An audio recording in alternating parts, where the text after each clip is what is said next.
Breaking news, 8 possible terrorists, all foreign nationals arrested in New York, LA, and Philadelphia. And they came into the country across the southern border. All 8 suspects were arrested in the last week in Philadelphia, Los Angeles, and New York City after they were suspected of having ties to global terrorist group ISIS.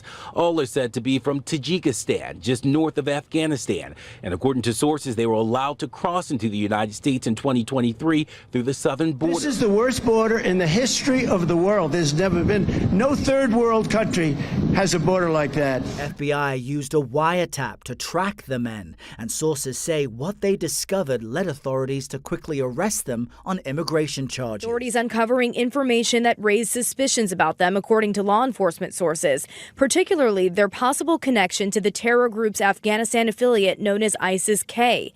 That group has been blamed for the concert hall attack outside Moscow that killed more than 100 people back in March, and the 2021 suicide bombing in Kabul that killed 13 American servicemen. The arrest came in a coordinated sting with suspects detained in Los Angeles, New York, and Philadelphia.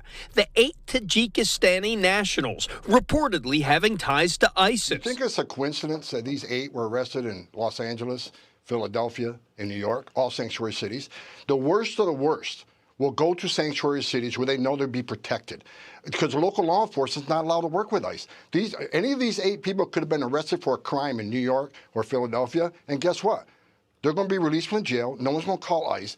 This is why the sanctuary cities are a sanctuary for criminals. They're a sanctuary for terrorists. Fox News reporting the suspects were allowed into the U.S. pending asylum after being fully vetted. It wasn't until after they were released authorities flagged them for having ties to the terror group ISIS. And as far as the vetting, they'll keep saying, well, we vet them before we release them. Look, the vetting is poor because we can only vet with the information that is available to us. And mostly that's NCIC if they've been arrested here before and committed a crime. But you think Russia, Syria, Turkey, Iran is sharing any national security information with us on people from their countries? No, they're not. And look, I'll say this. This isn't the first time it's happened. It's happened several times in the last 2 years where someone was released from the border and ICE had to go find them later because derogatory information came out. It's always troublesome when any of these individuals come in, whether they come in through the southern border or they come in through Philadelphia. Are they ethnic Russians who were living in Tajikistan? Are they fundamentalists with a religious issue? FBI Director Christopher Wray warned earlier this year of a heightened threat level with thousands of people crossing the southern border. Our most immediate concern has been that individuals or small groups will draw some kind of twisted inspiration from the events in the Middle East to carry out attacks here at home. It won't be the last. Unless they take actions to secure the border, something is coming. Christopher Wray says it. I say it. There's no way that something isn't coming to this country because of this open border. From Egypt. From Egypt? Yes. All from Egypt? Yeah, group Egypt. Egypt. Good America. Egypt. America good. Good America? Yes. Good. Yeah? Good. Yeah? Good. Why'd you come to America? And business and the group. You want to work? Job? Work, yeah. Job. This friend. Yes. Group of friends, you guys want a job? Yes. America, good. America, good. Yes. Okay. Good. America, good. I'm from Turkey. Vietnam. Vietnam. All from China? Yeah. Why'd you come to America? For free. To be free? Yes. If you're from China, if you're a spy from China, you can get here for $5,000 to $10,000, and you'll be in the interior of the United States through catch and release. If you're a terrorist from Iran, same deal. People, this has never happened in the history of our country or anywhere in the world, Laura, where an administration, this has never happened. No one's ever done this willingly, allowed and actually been complicit with an invasion of our country. They don't believe in real borders, and sadly now, Americans literally are dying, and I fear it could be worse. I mean, there are terrorists here who are operating in the United States, and again, the Biden administration is willing to trade all of that for some sort of electoral advantage, they think. They have released people from Russia, from North Korea, from Syria, Turkey, Iran, and this happens by the thousands every month, and they keep releasing them. And then, Harris, look at this. We were on scene in San Diego as we witnessed Border Patrol once again mass releasing hundreds of these illegal immigrants to city streets, just dropping them off at a local trolley station.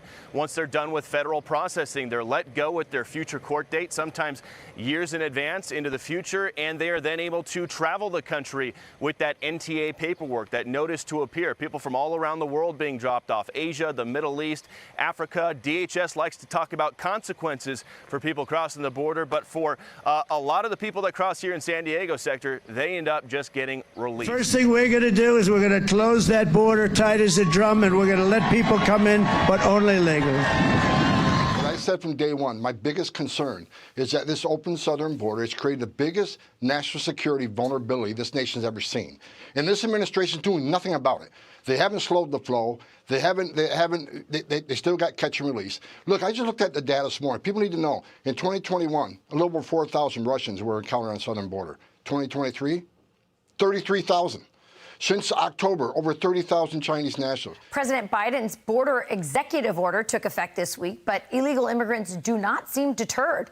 In the last few days, the average crossings are almost 3,900, barely down from 4,200 in April. So Arizona lawmakers are taking matters into their own hands, putting a Texas-style border law on the November ballot. But where's the president on this? He needs to speak now. He just put an executive action into flow. He signed it. He said that this was going to be the first step in solving the problem, and it blew up. This is what Border Patrol has to deal with out here. You got one single agent who has to try to corral this huge group of 150 people from all around the planet who crossed illegally. They'd been waiting there for Border Patrol to pick them up for 5 hours. They were getting impatient. You got language barriers, people from China, from Turkey, from Mauritania, from the Middle East. There's no translators out there for these border agents. They can't process all these people and patrol the border at the same time. They need more manpower. We saw what happened in Europe on the European elections, EU elections over the weekend. Populists came in, the globalists for the most part are on the run. People are tired of the mass migration, but the media are still clinging to this notion of globalism. They don't understand Americans' feelings on this. Watch. 62% of Americans favor deporting all undocumented immigrants.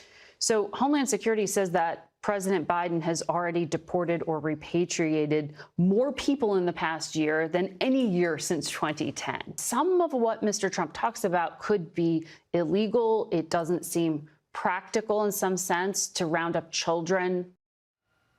Oh, my God, they're still doing the round up children. I mean, Senator, the American people have seen how this has already changed their communities, their schools, compromised our health care, emergency rooms, and of course, the huge budgetary problems, along with all the other problems that we have. But the media are still like, oh, but what about the families? What about the American families?